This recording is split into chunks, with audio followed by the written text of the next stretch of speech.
Olá, seja muito bem-vindo, bem-vinda. Está começando mais um Saúde em Conexão para você.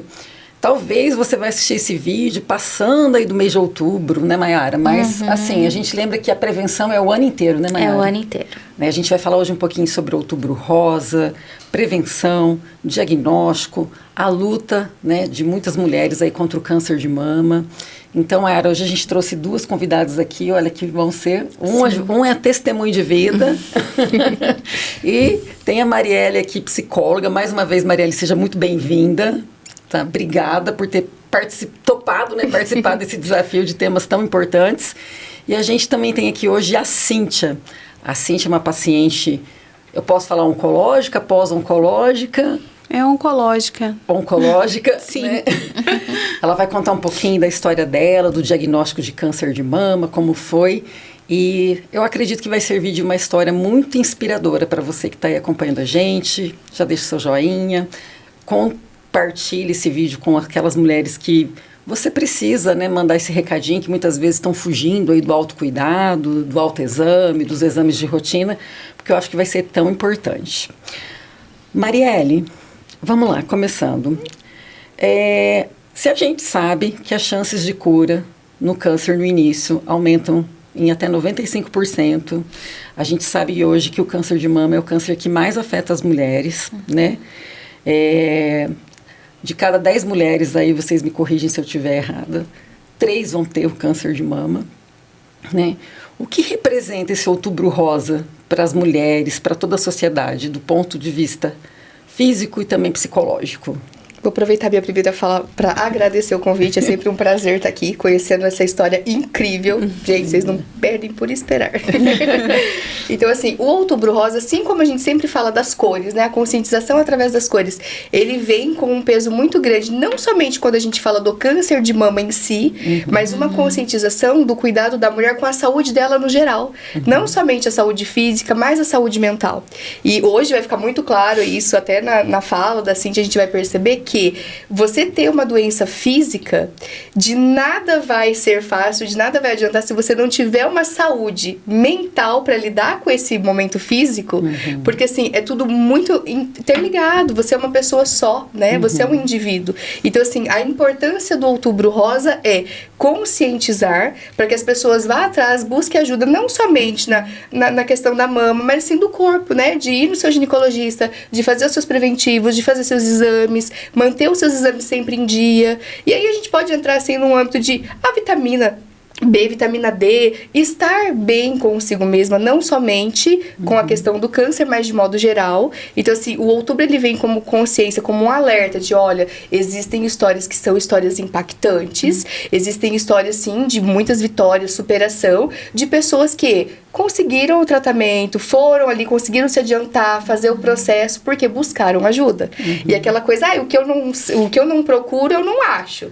Mas também, se eu não acho, quando vier a descobrir, pode ser tarde demais. Então, assim, a conscientização não é para você ficar procurando o chifre na cabeça do cavalo, não. É para você realmente conseguir prevenir.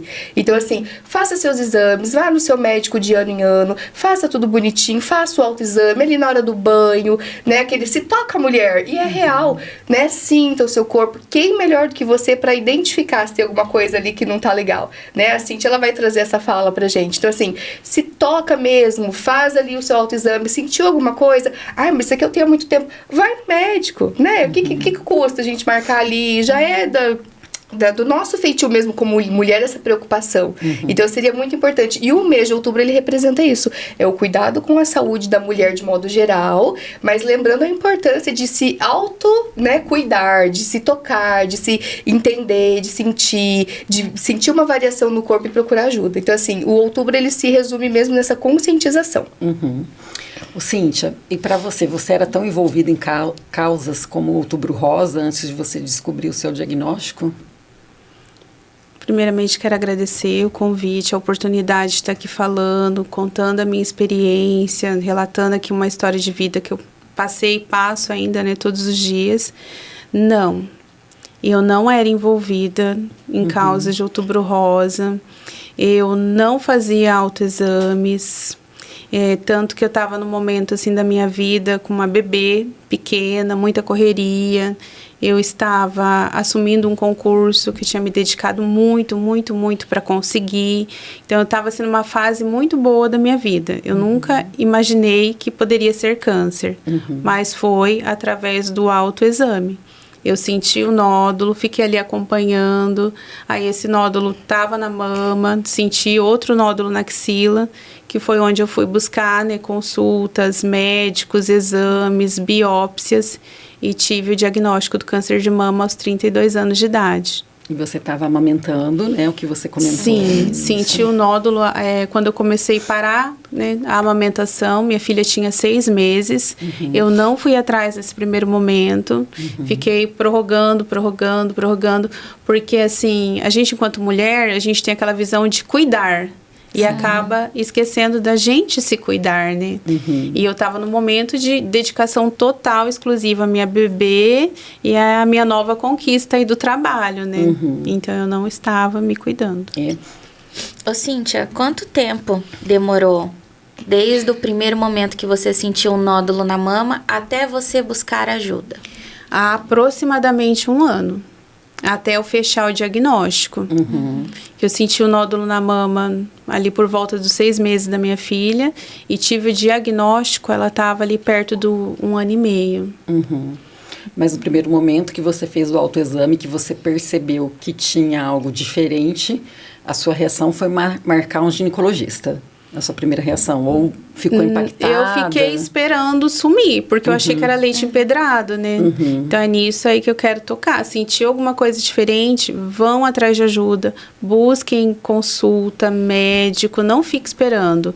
Porque quando eu fui, já era o câncer saindo da mama. Já deu ali uma metástase do nódulo do câncer de mama na axila, né? Que eles falam que, no meu caso, quando eu comecei o tratamento, já era localmente avançado. Então, de repente, se eu tivesse ido atrás, né, ali naquele primeiro momento, eu teria conseguido uma cirurgia menos invasiva, né, um tratamento, assim, um pouco mais tranquilo. Ô, Cíntia, vamos tentar trazer o mais prático possível para quem está assistindo, porque realmente o autoexame, ele é importante e às vezes a gente pode sentir alguma coisa ali, né? Sim. Como que você sentiu? Você sentia que ele se movimentava, que esse nódulo era parado? Você sentia que era realmente algo redondinho ou era algo num formato diferente? Para que até mesmo quem está em casa às vezes pode sentir e falar, não vou, vai sumir, às vezes é só alguma coisinha. Ele não se movimentava, era um nódulo parado, um nódulo parado, e aí, a partir do momento que eu senti a primeira vez, parece que a minha mão já ia em cima ali do local onde estava, era uma coisa assim incrível, e não sumiu, né, inclusive. E com o passar do tempo, ele chegou a aumentar? Chegou a aumentar. Quando eu fiz como eu descobri localmente avançado, eu já tive que começar o tratamento diferente. Primeiro eu fui fazer as químios para regredir a doença, para eu poder fazer a cirurgia. Então, quando eu comecei a fazer as químios, ele já estava com quase 3 centímetros. Ô, Cíntia, você havia comentado que na sua família não havia histórico de câncer de mama. Até hoje a gente não tem nenhum histórico de câncer de mama na família. Você teve o câncer de mama com qual idade? 32 anos. 32 anos. Super jovem. Super jovem. E você sentiu algum outro sintoma antes de se deparar com esse nódulo na mama, na axila? Falta de ar? Alguma coisa diferente? Não senti nada. Nada que eu pudesse ligar à doença. Algo físico, um cansaço? Não. Nada que tivesse ligação? Não, porque eu estava assim também numa rotina, né? E a gente acaba se esquecendo um pouco. Se deixando de lado. Se deixando de lado, arrumando outras prioridades. Fugindo um pouco, né, Marielle? Do diagnóstico, com certeza. Sim, sim. Como que foi para você, a partir do momento que você detectou, aí começou a correr atrás de exames, né, da parte de tratamento ali com a consulta médica, recebeu o diagnóstico? Qual foi a sua primeira reação no momento que o médico falou, olha, Cíntia, realmente vamos ter que partir para um tratamento, né, um pouco mais agressivo?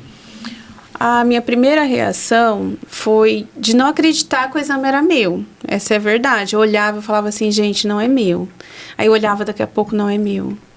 Aí fiquei, na época minha mãe era viva, já liguei para minha mãe. Aí saí, eu olhei o resultado na escola e eu não tive coragem de falar para ninguém. Eu peguei aquele resultado e guardei para mim. Falei, gente, será que é mesmo? Aí fui para casa. Quando eu peguei minha filha na creche, aí o mundo desabou, né? Porque daí eu comecei a pensar. Falei, meu Deus, ela tão pequenininha, né? E eu agora doente. E assim, não tem como eu falar que a primeira sensação que a gente tem não é uma sensação de morte. Porque Falei, agora eu vou morrer. E aí, nesse momento, eu comecei a brigar com Deus. Eu falava, Deus, por quê? Né? Era o meu sonho ter uma filha, o meu sonho ser mãe. E agora, de repente, eu não vou ver a formatura do pé dela, né? E eu ficava pensando muito nisso. Aí, primeiro eu fui na casa da minha mãe, tudo, conversei ali, a gente se abraçou, chorou. E minha mãe sempre muito positiva. E, às vezes, a positividade das pessoas nesse momento chega a incomodar. Porque a gente tem noção de que a pessoa não está entendendo a gravidade daquilo. Mas não é. Né? É o jeito que a pessoa acha de te ajudar a passar por aquilo, né? Aí cheguei em casa, meu esposo também, não, vai dar tudo certo, já deu tudo certo. E foi trazendo exemplos de pessoas que a gente conhecia, fora ali da família, que tinham feito tratamento e que estavam bem. E aí eu ficava, assim, tinha hora que isso até me deixava assim, nossa, será que eles não estão entendendo que eu, né, vou morrer? E esse começo, assim, pra mim foi muito difícil. Eu não conseguia ver minha filha dormir. Porque eu via ela dormindo e eu falava, meu Deus, será que amanhã eu tô aqui? Será que eu não tô? E fui, sabe, vivendo isso. E sobre o atendimento, o tratamento psicológico, falhei, porque eu deveria ter procurado ajuda na psicologia. Mas a minha preocupação com ela foi tão grande que eu arrumei uma psicóloga para ela. Entendi. Que eu pensava, não, ela vai precisar de ter essa ajuda para entender, né? E eu acabei me anulando nesse momento, né? E hoje eu vejo, nossa, é muito importante. Eu ia chegar nesse ponto até do que... Qual a importância, né, Marielle, da terapia, né, do apoio profissional nesse momento para a mulher? Porque eu acho que, assim, quando você recebe o diagnóstico, né, eu acredito que cai o mundo, desaba tudo, a gente fica sem rumo, né, o que vamos fazer, o que vai ser da minha vida, das pessoas que estão perto de mim, que eu amo, né? E acho que realmente não vem, no primeiro momento, buscar uma ajuda psicológica. E essa questão do que a Cíntia falou, realmente, do familiar... Até foram coisas que eu pesquisei para a gente colocar assim, pensa positivo, o que será que o amigo, o familiar pode ou não pode falar, né, Maria? Porque a dor, ela é individual, né? Sim. E não é só uma questão de pensar positivo, né? Acho que tem todo um processo ali de assimilação da situação, né? É isso mesmo. Então, não é só pensar positivo, né? E tem uma fala, assim, que é muito comum, que é, força guerreira. Nossa, como você é guerreira. Ai, olha, eu tenho tanto orgulho de você, você é guerreira. Só que ela não escolheu essa batalha. Então, como que eu vou parabenizar ela por algo que ela tá passando que é terrível e não foi uma escolha dela? Então, até algumas falas que eles trazem, mas Deus quis assim. Gente, né, a gente precisa se colocar no lugar do outro, que até positividade demais, a gente fala, se torna tóxico. Porque daí ela tá ali vivendo, porque assim, quando a gente fala a palavra luto, a primeira coisa que a gente pensa é alguém morrendo, luto.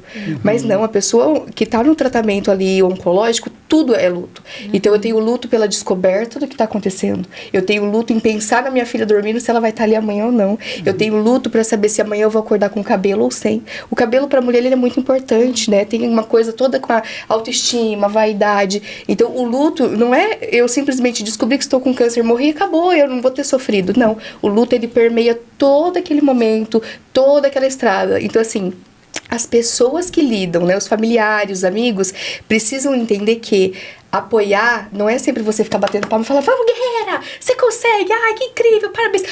Positividade. Nossa, mas você tá triste hoje, não fica triste não, hein? Levanta essa cabeça. Não, às vezes o apoio que a pessoa precisa é olhar e falar assim, nossa, que barra que você tá passando. Eu não consigo me colocar no seu lugar. Eu não consigo entender o que eu faria se fosse você. E eu te admiro muito. E eu tô aqui com você. O que você precisar, eu tô aqui. Se você quiser chorar comigo, eu vou chorar com você. Porque às vezes é isso que a pessoa precisa. Porque é muito positivo, daí o que acontece com a pessoa? Eu começo a me culpar. Nossa, gente, tá todo mundo positivo, todo mundo acreditando na minha cura e eu não tô. Eu tô pensando só em que eu vou morrer e todo mundo acha que eu vou viver. E eu, além de tudo que eu já estou vivendo, eu passo a me culpar, eu passo a me sentir mal pelo que eu estou vivendo. Então, assim, todo mundo começa a impor, de alguma forma, regras de como eu deveria me portar, sendo que quem tá com câncer sou eu. Quem tá sofrendo sou eu. Quem vai lá tomar a medicação e passar por todo aquele... Gente, é terrível. Você que passa de perto com alguém que faz um tratamento oncológico, é você ver a pessoa definhando na sua frente. Aquela coisa, o remédio tá ali pra te ajudar, pra te sarar, mas ele leva tudo de bom que você tem junto. Então é cabelo que cai, é a energia que baixa, é você que não tem, assim, vontade de estar ali. Aí as pessoas falam assim, não, mas imagina, você tem acesso, aqui você tá tomando remédio, fica feliz. Ó, imagina que o soro tá entrando e que você tá sendo curado. E vai te rebaixando a nada. Você vai falar assim, gente, eu tô até pra ter câncer eu não tô servindo. Até pra estar doente eu tô fazendo errado. Então, assim, o saber lidar com a pessoa, o saber se colocar no lugar do outro, ó, lógico que você não vai chegar lá e vai se debulhar em lágrimas o tempo todo e chorar pra pessoa e você vai morrer. Ai, meu Deus do céu, eu não consigo me imaginar sem você. Não, a gente tem que ter o quê? O equilíbrio, né? E o equilíbrio nessa hora, principalmente mental, é você chegar, oi Cíntia, nossa Cíntia, fiquei sabendo, poxa vida, você precisa de alguma coisa? O que eu posso fazer pra te ajudar? Sim. Vamos, você quer ir em algum lugar? Você quer que eu vá com você? Você quer fazer um dia diferente? Você quer ficar junto comigo? Vamos chorar? Vamos colocar um filme triste? Vamos chorar junto? O que você precisa? Porque a Cíntia pode não precisar dessa alegria toda. Talvez a Joana precise, talvez pra Joana dê certo você ficar, vamos! E aí tem um exemplo, por exemplo, a gente tava comentando sobre corrida antes de começar, tem pessoas que você vê treinando, que o treinador tá do lado gritando, bora! Vamos! Que massa, vamos! O dia que a minha personal fez um vamos! Eu parei na hora e falei, oi? Não grita não, que comigo não funciona, eu acho horrível isso. Meu Deus do céu, me dá até um negócio, não grita. Pra mim não funciona. Tem gente que a motivação dela vai ser muita alegria, muita positividade. E tem gente que a motivação dela vai ser estar centrada no que ela tá vivendo, entender o momento dela e passar pelo luto consciente. Então, por mais que eu tenha ciência que muita gente se curou, eu também tenho ciência que muita gente não teve cura. Sim. Né? Da mesma forma que a gente tem toda a parte positiva, a gente tem a negativa. E a gente precisa saber o equilíbrio para lidar com isso da melhor forma para aquele paciente. Então, o que funciona com a Cíntia não vai funcionar com a Marielle. O que funciona com a Marielle não vai. E assim que a gente tem que fazer o que? A individualidade. Cada um dentro das experiências que ela já teve. Eu não tenho histórico familiar, eu não tenho... Então, assim, a experiência que ela teve ali era tudo muito novo. Então é bom, boba, porque daí você não sabe como que é. Não, é péssimo. Eu sou a primeira. Eu não tenho noção do que está acontecendo. E aí, aonde que a gente busca informação? Na internet. E as informações que a gente tem, né, não vem ali com regras, com coisas... É um bombardeio. Então, assim, tudo tem que ser individual e tudo tem que ser... A regra tem que ser imposta pela pessoa que está vivendo aquilo. Então, o que ela precisa, como eu posso ajudar. E essa é a melhor forma da gente lidar com isso. Mas eu acho que também, né, que nem a Cíntia colocou aqui, eu acho que não foi uma falha, né, que nem ela colocou aqui de não buscar ajuda de psicoterapia para você naquele momento. É que você colocou como a Marielle, a sua regra era o quê? Eu preciso ver minha filha bem. Sim, né? sim. Preciso ver minha filha bem. E é difícil até a pessoa ela conseguir naquele momento, acho que listar, né, quais são as prioridades, né, Cíntia? Muito difícil. É um turbilhão de emoção. Assim, o novo assusta muito. Tanto que depois do diagnóstico, né, quando eu tive assim aquele, não, agora tem que encarar, vamos fazer o que tem que ser feito. Quando eu parei, assim, de discutir com Deus o porquê e resolvi aceitar. Aceitar que eu estava doente, aceitar que eu precisava de um tratamento, aceitar que estava tudo bem alguém cuidar de mim, que nem sempre eu ia ter que cuidar dos outros. Naquele momento eu ia precisar de alguém para cuidar de mim. Então, quando eu tive essa sensação, a noção disso, mudou. Aí eu fui atrás de grupos de apoio, foi onde eu conheci um grupo que se chama KPC, um grupo maravilhoso, psicóloga, onde encontrei a enfermeira Luciana, e ali são todas pessoas que estavam passando pela mesma coisa, ou que tinham passado. Então, aquele espaço de fala e aquele espaço de escuta era um espaço diferente.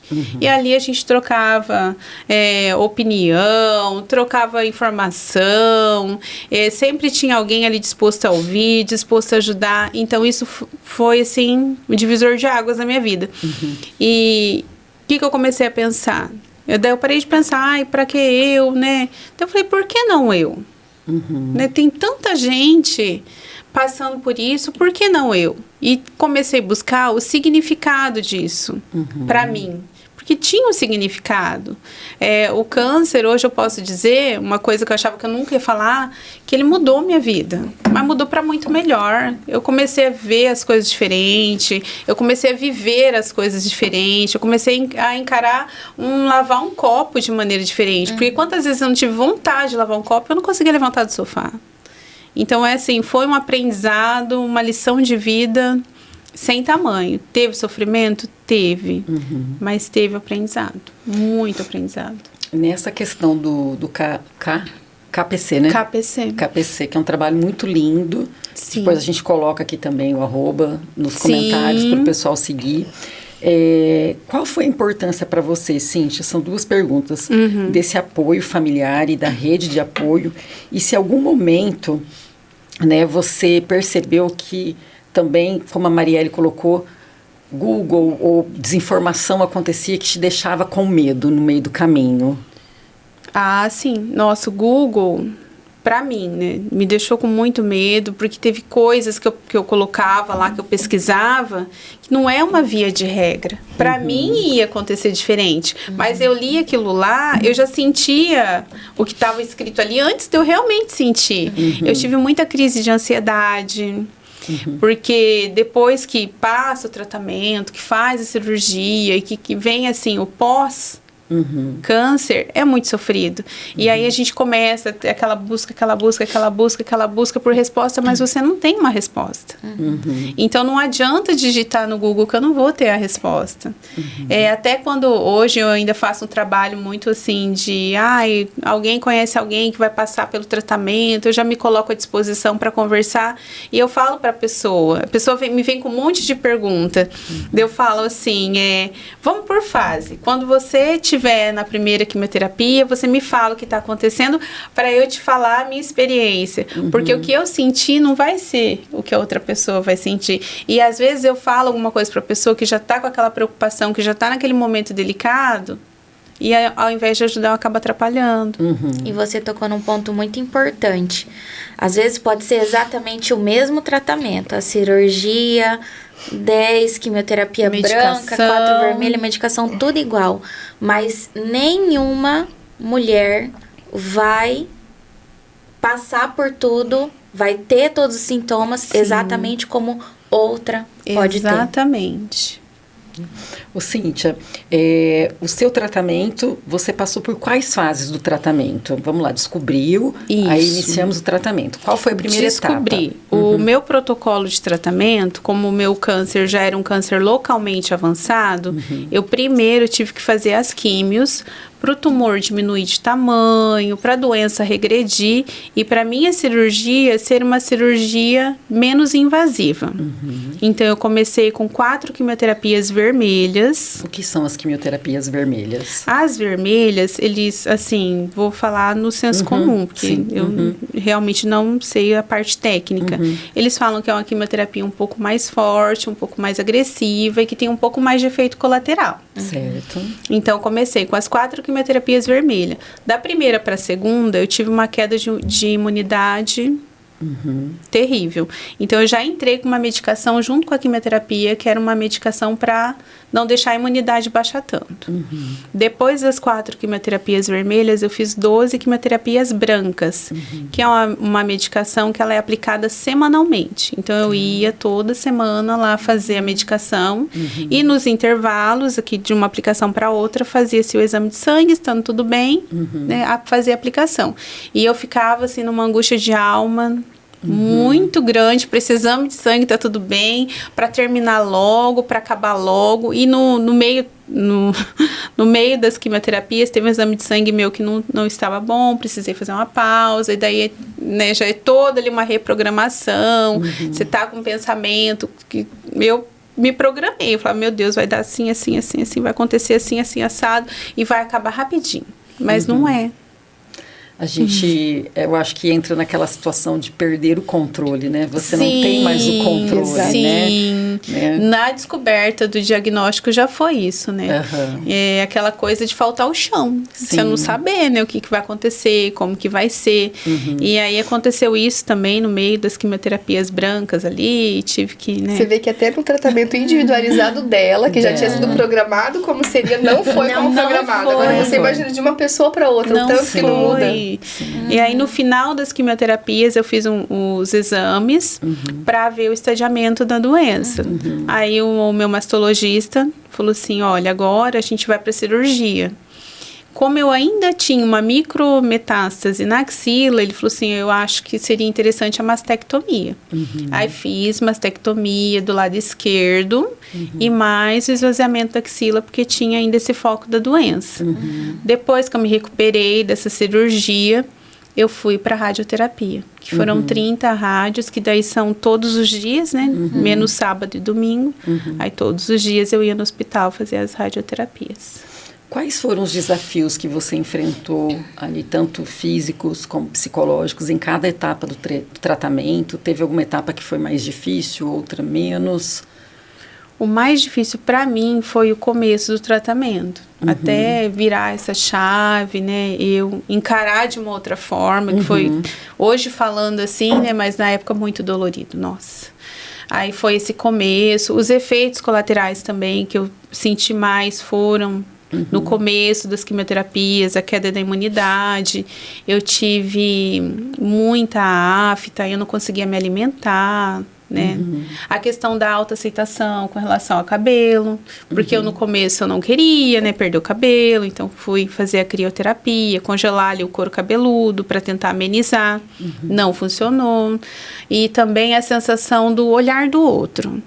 As pessoas te olham com pena, e isso incomoda, assim, sabe? Que eu tinha uma filha pequena, então às vezes eu ia trocar a fralda da minha filha no shopping, com lenço no cabelo, vinha uma pessoa, nossa, você tá sozinha, menina, você tá muito doente com uma criança no colo. Então essa coisa, assim, é bem complicado mesmo, essa situação da pena, da dó mesmo, né? Porque a gente quer, sim, o apoio, né? Sim. O Marielle, como a psicologia, ou na sua visão profissional, que nessa fase tão desafiadora realmente para a mulher, que no caso da Cíntia, muitas vezes algumas mulheres já começam com a cirurgia e depois entram para rádio ou para químio. No caso dela, ela teve que fazer o inverso, começar com a químio, né, e depois operar e depois fazer a rádio. Como fazer essa mulher, né, criar essa coragem suficiente para dar seguimento no tratamento sem desistir? O que motiva essa mulher? E aí a gente entra mais uma vez na questão da individualidade, né? Cada pessoa vai encontrar ali a sua motivação. A da Cíntia, de longe aqui, ela tem uma criança lá, gente. Se não for essa motivação da Cíntia, eu, olha, não diria nada. Mas assim, cada paciente ele vai encontrar, né, a sua individualidade até na motivação. E o que a psicologia, onde que a psicologia entra nisso? Como que a gente ajuda, né? Ela falando, a minha falha ali foi não ter procurado.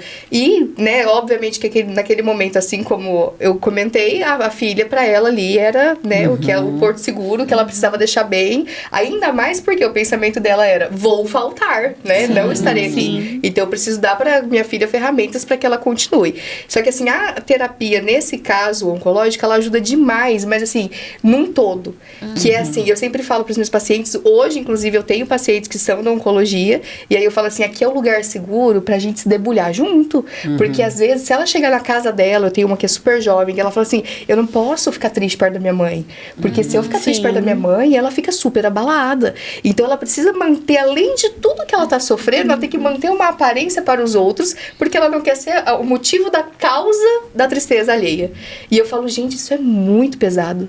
Então quando ela chega, eu até fiz uma figurinha no meu WhatsApp que pode chorar que eu comprei lenço. Quando ela chega, eu já coloco o lencinho ali, vamos junto.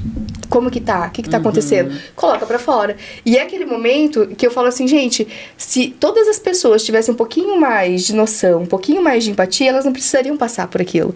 Porque o quê? A psicologia, ela acaba fazendo o quê? O acolhimento, né? A família acolhe. Só que por medo do desconhecido, a família talvez acolha de um jeito errado. Aí existe certo e errado? Talvez não. Mas talvez acolha de um jeito que ela não está precisando naquele momento. Que é muita motivação, que é muito positiva, vamos, você consegue, não sei o quê. E não, às vezes ela está precisando chorar. Então, às vezes chega uma paciente que eu falo agora, ó, aquele assim, ó, 5 minutos, sem papas na língua, coloca pra fora. E a pessoa começa assim, mas eu não acredito, porque eu? E eu falei, isso, vamos, tudo. E a pessoa coloca, daí ela para, respira. Ai, eu tô me sentindo melhor.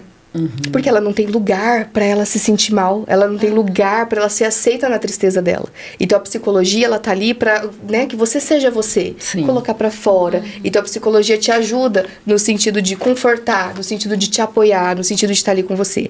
Ela te ajuda no sentido da ansiedade, porque a ansiedade é viver o quê? É viver ali num futuro que eu não conheço. E você quer desconhecido maior do que uma doença como essa?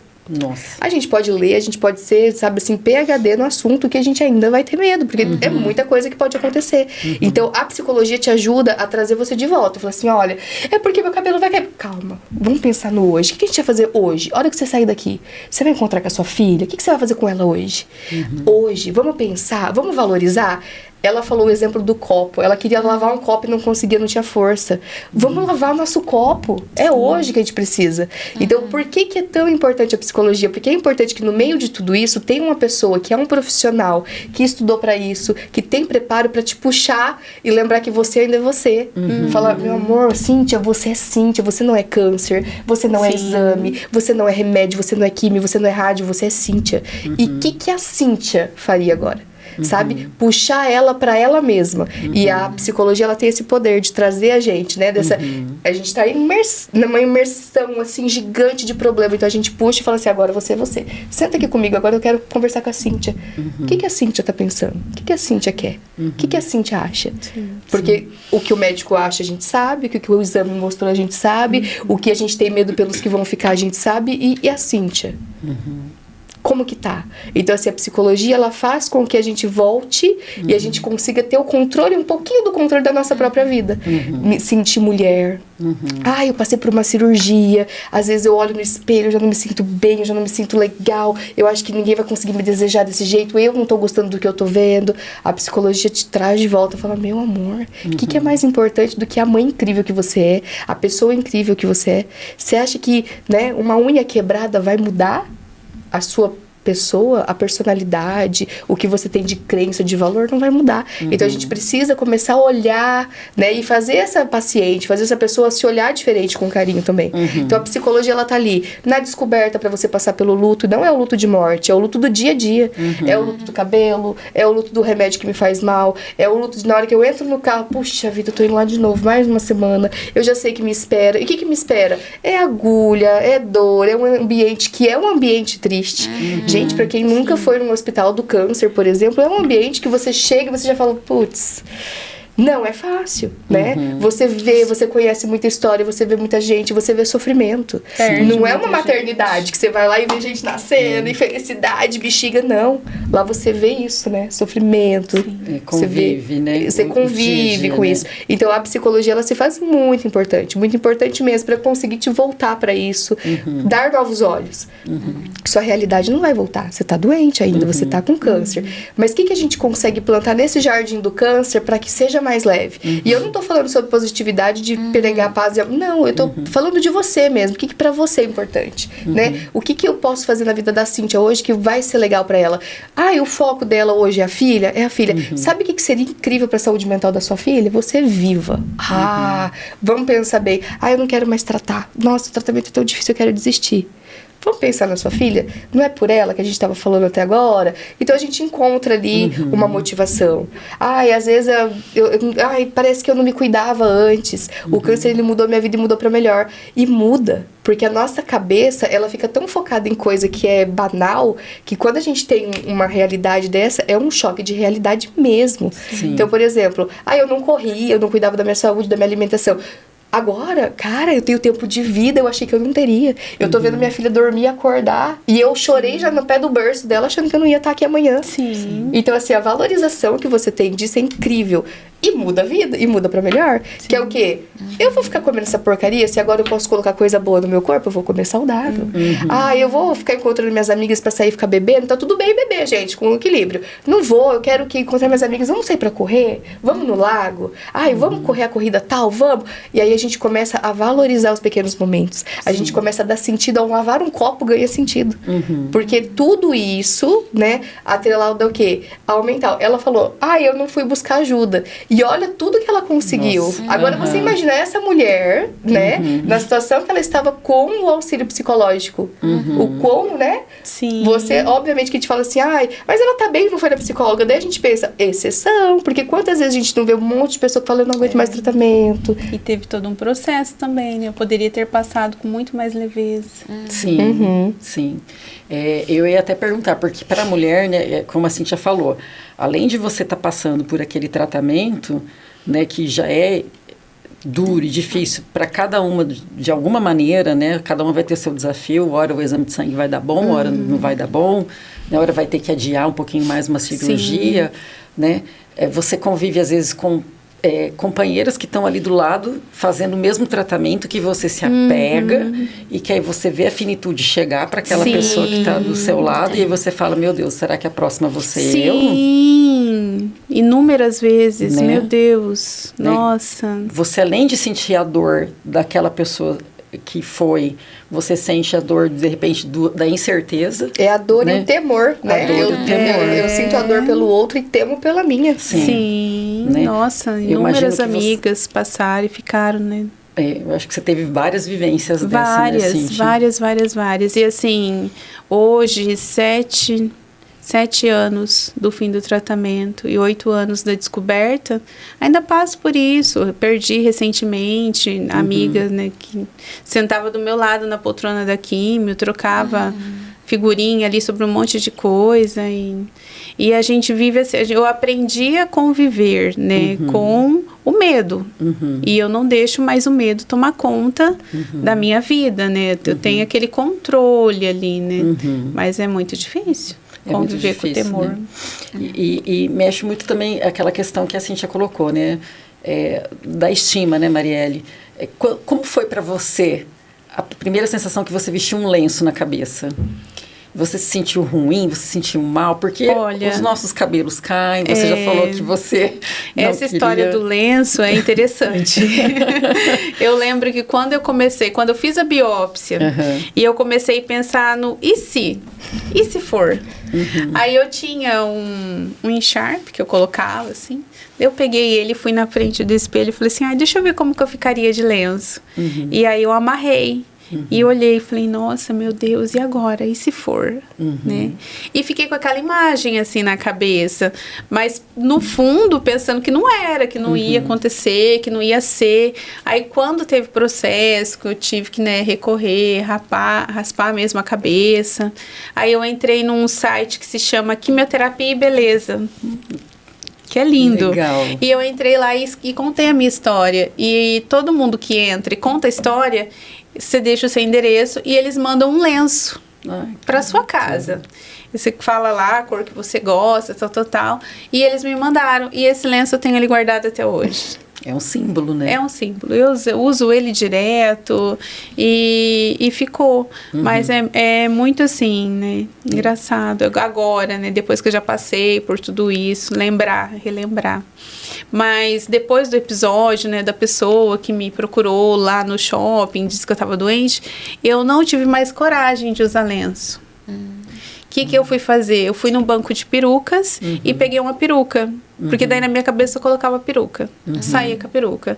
Quando chegou na época de eu devolver, porque é um banco que você empresta a peruca, passa pelo tratamento, você devolve a peruca.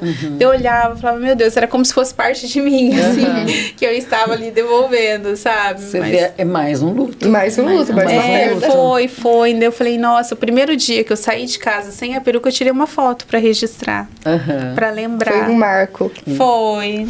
Você teve que fazer a reconstrução da mama no momento da sua cirurgia ou fez depois? Então, aí entra uma outra questão. Eu fiz o meu tratamento todo pelo plano de saúde.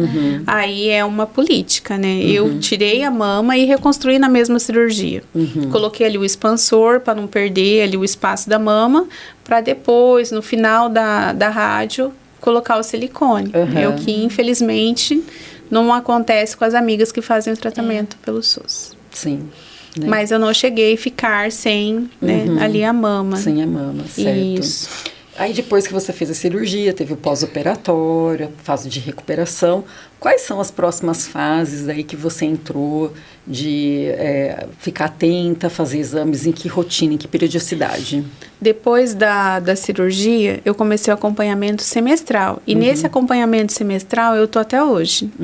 Porque eu tenho uma doença autoimune que causa o aumento dos linfonodos. E como tenho aí o histórico, então a gente precisa monitorar a cada 6 meses. Mas depois da cirurgia, eu fiquei a cada 6 meses. E passaram-se 2 anos, eu tive uma alteração nos linfonodos do lado direito. Aí comecei a luta, né? Biópsia. E mesmo as biópsias vindo negativas, o meu mastologista falava assim, cada hora que a gente faz a biópsia, a gente pega um ponto do linfonodo. Então, vamos fazer uma biópsia cirúrgica. Aí eu fui para fazer a biópsia cirúrgica, tirei 17 linfonodos do lado direito. Porque lá na hora que ele abriu, ele viu que 17 linfonodos estavam diferentes ali, ele achou por bem tirar. Aí foi outra situação, porque daí ele chegou assim pro meu esposo, falou assim, olha, prepara a Cíntia que eu acredito que a gente está diante de um linfoma, porque é muito linfonodo aumentado. Eu quis, né? Falei, meu Deus do céu. De novo, Senhor, e agora? E aí veio o resultado da biópsia negativo. Falei, glória a Deus. Aí a hematologista que eu ia na época falou assim, não, Cíntia, nós vamos pedir revisão. Aí pediu revisão, aí fiquei mais 2 meses ali, né, clamando a Deus, negativo. Ela falou assim, não, nós vamos pedir uma ampliação. Fez biópsia no tanto X, a gente vai pedir para fazer biópsia nos outros que ficaram lá guardados. Aí, graças a Deus, deu tudo negativo, mas mesmo assim eu tenho esse crescimento aí desordenado dos linfonodos e preciso ficar monitorando. E aí passou os linfonodos, eu fazia uma medicação para induzir menopausa e ela causava muito efeito colateral. Aí chegou uma hora que eu não aguentei mais fazer essa medicação. A orientação da onco foi, vamos retirar os ovários. Aí retirei os ovários. E você falou a respeito do seu marido, né? Sim. Infelizmente, hoje a gente vê que em muitas situações, quando a mulher descobre o câncer de mama, a primeira coisa que acontece é o companheiro some, abandona. Como que foi para você? Eu conheço muitos casos. Esse apoio do seu marido, ele estar ao seu lado? Ele foi muito bom. E ele, assim, meu marido é super parceiro. Até depois, no pós-tratamento, até hoje, assim, eu tenho consulta, ele pergunta, você quer que eu vá junto? Eu falo, não, tá tranquilo, né, vou. Mas no começo do tratamento, as quimioterapias, eu não lembro de eu ter ido sozinha em nenhuma quimioterapia. Todas as quimioterapias, ele estava ali na salinha de espera, me aguardando. Umas 2 ou 3 que ele não pôde ir por conta do trabalho, minha mãe estava ali aguardando. Então, a família, assim, foi e é até hoje. São sensacionais, né? Melhor família que eu poderia ter. Certo. O Marielle, e como lidar com essa angústia que nem da Cíntia? Ela tem um acompanhamento semestral, vai chegar um momento que vai ser um acompanhamento anual, Deus quiser, amém, Ele amém. quer. Amém. Como que é para essa paciente, como que a psicologia entra aí para lidar realmente com esse medo de, poxa, e agora? Será que vai dar tudo bem? Daqui 6 meses, puxa, daqui 6 passou? Opa, deu tudo certo. Nossa, mas eu tenho daqui 6 meses de novo para voltar. Como que vai ser como se fosse uma prorrogação da validade. da validade, né? E a gente falando assim, parece que a cabeça dela é de 6 meses, né? Daqui 6 meses eu me preocupo de novo. Não, a preocupação dela é diária. É diária. Né? A gente achar que não, a bichinha entra no banho, gente. Pelo amor de Deus, essa mulher deve se revirar do avesso. Por quê? Porque é o temor. Ela tem medo. Ela já viveu tudo isso. E também já entendemos, de modo geral, que quanto antes eu identificar alguma coisa errada aqui, mais chance eu tenho de ser rápido. De ser mais simples, né? Fácil talvez não seja uma palavra muito usada ali, mas a gente tenta... Então, assim... ansiedade altíssima, a 1000. Porque a ansiedade dela ainda tem um critério que é o critério do... Agora não é mais desconhecido, né? Agora já é conhecido. Já é talvez quase como um amigo próximo ali, de tanto que ela viveu aquilo. Sim. A imersão naquela realidade foi tão grande que o medo agora ele se torna, além de muito mais real, né? É um medo que eu já sei do que eu tenho medo. É diferente eu temer o medo de algo que eu nunca vi. Eu tenho medo, mas é um medo meio ansiedade, de, o que será? O que será? Agora não, agora eu sei. Eu sei que quando eu tomo a medicação, eu passei mal, aconteceu isso, dessa vez pode ser melhor ou pode ser muito pior. É o medo porque eu já vi muito mais casos de amigas próximas que aconteceu isso. Eu tive uma amiga que entrou em remissão e de repente ela ficou ruim de novo. Então esse medo, ele se torna muito maior. E aí na psicologia a gente faz o quê? A gente trabalha exatamente aquilo da ansiedade, um dia de cada vez, buscar propósito nas coisas que eu faço.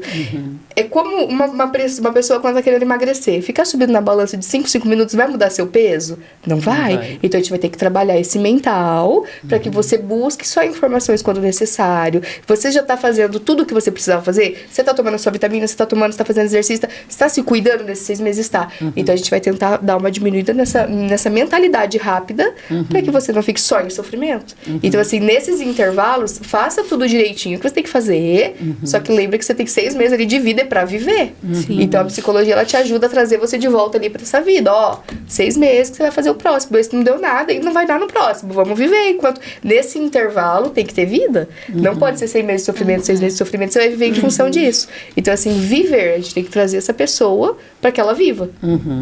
E o que é a Cíntia, que quando descobriu, fez o tratamento, você falou que a sua vida mudou, né? Mudou muito. Desde até você lavar um copo, hoje você valoriza. Sim. O que a nova Cíntia começou a fazer nessa vida, nesses 6, 7 anos aí que você tem aí para contar dessa história? O que mudou em você?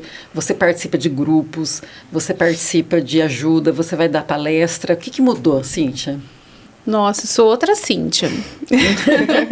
A Cíntia, antes do diagnóstico, era aquela Cíntia preocupada em trabalhar, preocupada ali em questão de cuidar disso, cuidar daquilo. Agora, a nova Cíntia, depois do tratamento, eu sou muito mais preocupada na minha qualidade de vida, em fazer as coisas que eu gosto, em estar nos locais que eu gosto, com as pessoas que eu gosto.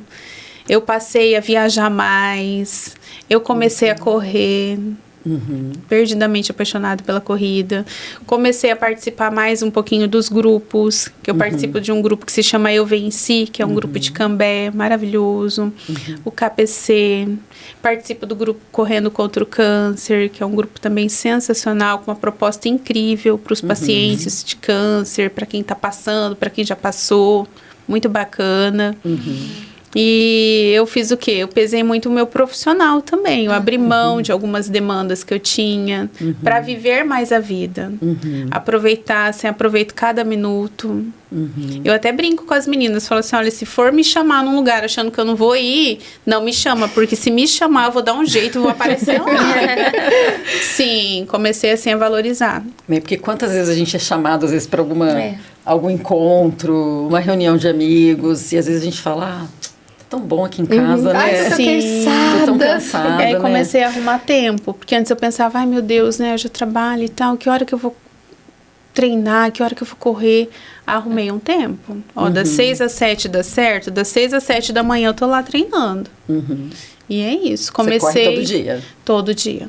Segunda e quarta e sexta eu vou no grupo de corrida e terça e quinta a gente reúne para fazer terapia. Eu falo para as meninas, a gente vai correndo, conversando, contando histórias da vida. E é muito bom mesmo. Que bom. Teve algo com relação à sua saúde que você tem um acompanhamento tanto alimentar, né, quanto nutricional, de vitaminas, de suplementação nesse período? Sim, nossa, comecei a me cuidar muito mais. Hoje eu me preocupo muito com questão de alimentação. Porque tem alimentos, assim, que a gente sabe que não são saudáveis, mas, eu gosto.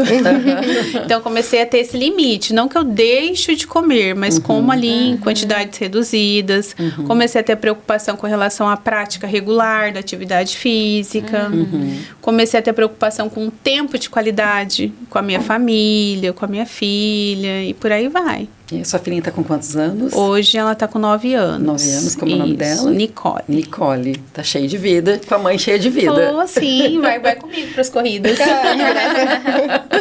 É isso aí, mas mudei muito. É. E a fé, pra você, foi importante nesse momento?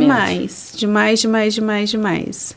Até, assim, no meu perfil, assim, eu tava postando uma foto da corrida, né? Aí minha irmã falou assim, coloca uma foto alegre. Eu falei, não, eu quero uma foto falando da bondade, da misericórdia de Deus, né? E é isso que eu sinto a cada dia.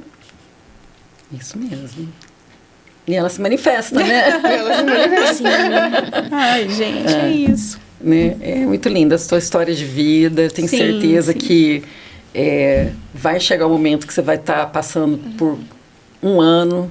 Essa fase ela vai se ampliar, vai se renovar, né, Marielle? Exatamente. Sim. E se não se ampliar tão logo, não tem problema ser daqui a 6 meses. Eu fico assim, né? Estando tudo bem, eu estando bem. Sim, é o mais importante, né? Eu vou... É o mais importante, estar firme e forte, vai ser grata. E eu, né, estamos quase terminando aqui, chegando no finalzinho. Cíntia, que conselho que você pode dar para as mulheres que estão nos assistindo, às vezes filhas, que possam estar dando aquele toquezinho para a mãe, que às vezes a mulher às vezes pode sentir aquele medo de se tocar e perceber, como a Marielle falou, que eu não vou procurar, eu não vou achar, né? Mas assim... O que você pode deixar de mensagem para essas mulheres, lógico, cada uma é cada uma, mas de realmente conseguirem se perceber, né? E se policiar e buscar essa ajuda, né? Sim, não tenham medo, se toquem, se cuidem, façam um autoexame, qualquer coisa que sentiu, vá ao médico, e se não sentiu, também vá ao médico.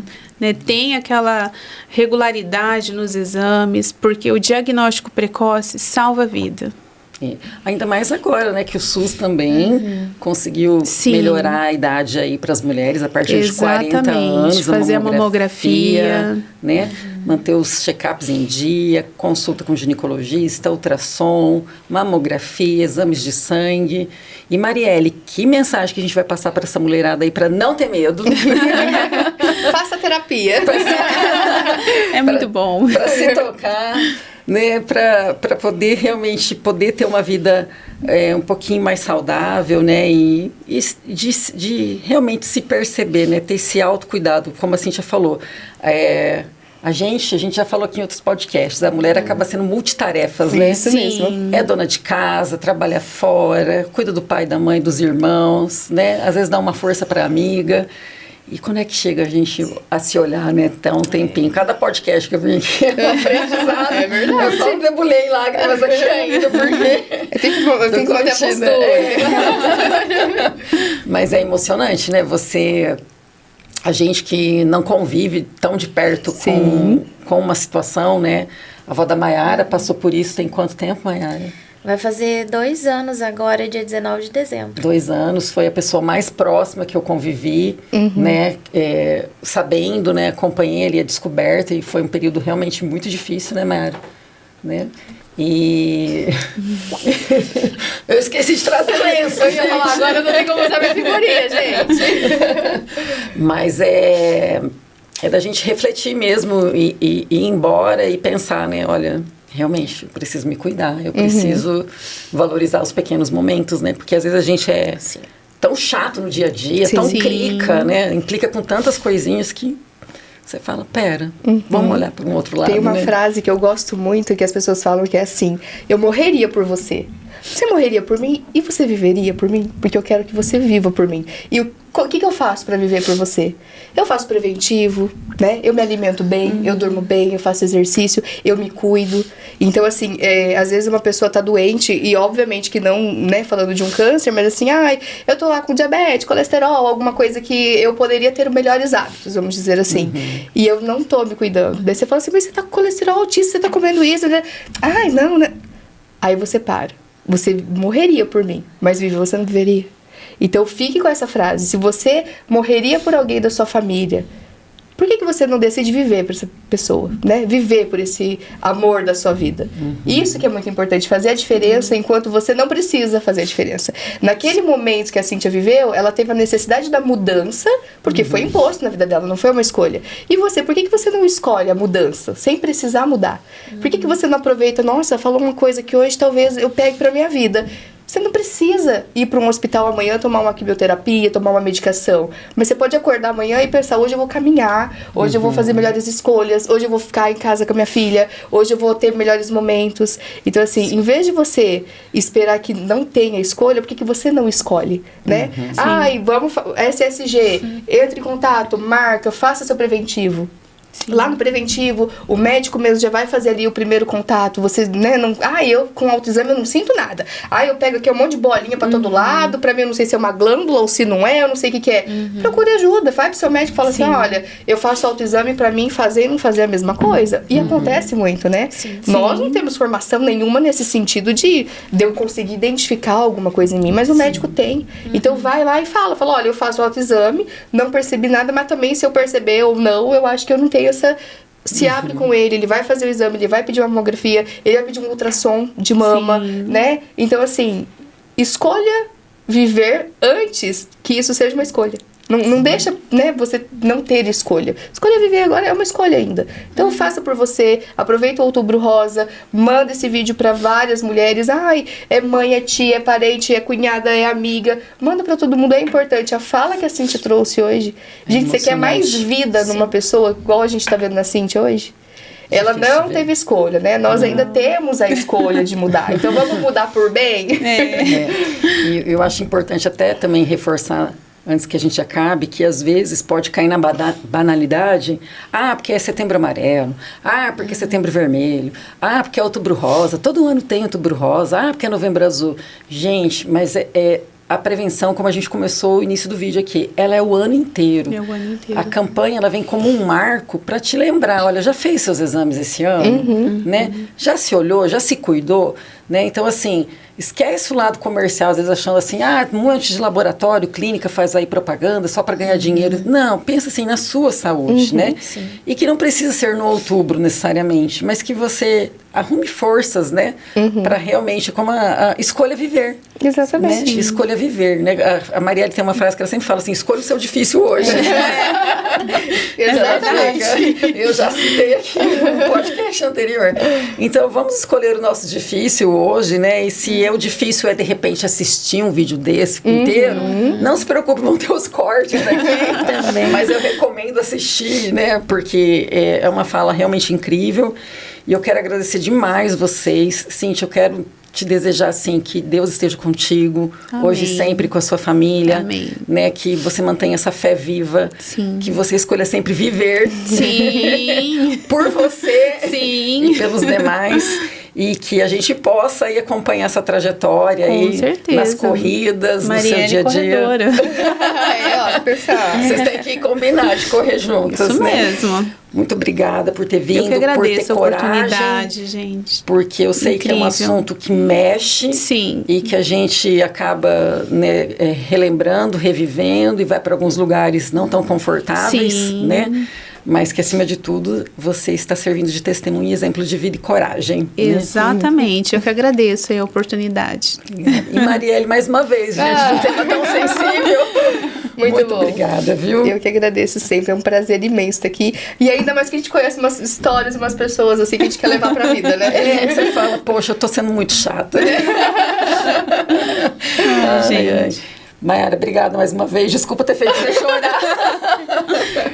Mas é que foi uma fase difícil, né? E Ainda é, né? Ainda Porque- é, né? Porque é naquela eterna vigilância, né? O tempo todo pode voltar. Sim. Né? A gente Sim. pensa que não quer que volte, mas pode voltar. Sim, sim. E fora isso, tem ainda todos os outros problemas, vamos dizer, entre aspas, normais da vida, da rotina da sim, pessoa. é isso mesmo. Sim. Então é mais um peso. Mais né? um peso. Então, Tem muita gente que evita os exames pelo constrangimento, mas eu garanto que o constrangimento de ter a doença e viver tudo que você vai viver é muito maior. Então, assim, mas é porque eu tenho vergonha, é porque não sei o quê, porque tem o médico. Gente, só vai, porque isso aí não é 0,00001% do que você vai passar estando com a doença ali já nativa. E às vezes pode não ser nada. Sim. E a pessoa, ela fica ano após ano naquela ansiedade, naquele medo de algo que realmente pode não ser nada. Então, pelo sim, pelo não, é melhor. Já vamos colocar esse exame tudo em dia aí, gente. Liga aí pro médico, vá fazer Isso. esses exames, vamos fechar esse ano aí, tudo bonitinho. Isso. Se você não tiver coragem desse ano, olha, já anota aí, hein? De ano que vem não passa.